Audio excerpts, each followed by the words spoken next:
मुरादाबाद में रहेंगे all India Majlis-e-Ittehadul मुस्लिमीन के चीफ असदुद्दीन ओवैसी। इस वक्त बड़ी खबर मिल रही है जहां पर आज अवामी जलसा पसमानदा महरूम मुआशरा इजलास को वो खिताब करेंगे। असदुद्दीन ओवैसी शोषित वंचित समाज के अवामी जलसे से इंतखाबी पैगाम देंगे और ओवैसी आज से 28 नवंबर तक ताबड़तोड़ अवामी जलसे करने वाले हैं।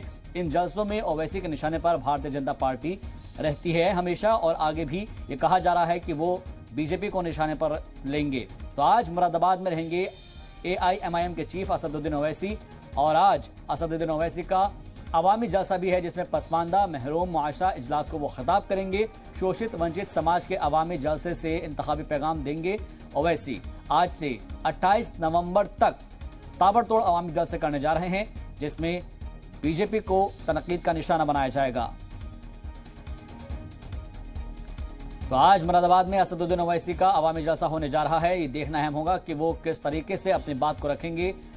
खासतौर पर अगर हम बात करें तो कई मरतबा उन्होंने अपने बयान से हुकूमत पर तनकीद की है और आज एक बार फिर से मुरादाबाद में रहेंगे ऑल इंडिया मजलिस-ए-इत्तेहादुल मुस्लिमीन के चीफ असदुद्दीन ओवैसी, जहां वो आज अवामी जलसा पसमानदा महरूम मुआशरा इजलास को खिताब करेंगे और शोषित वंचित समाज के अवामी जलसे से इंतखाबी पैगाम देंगे।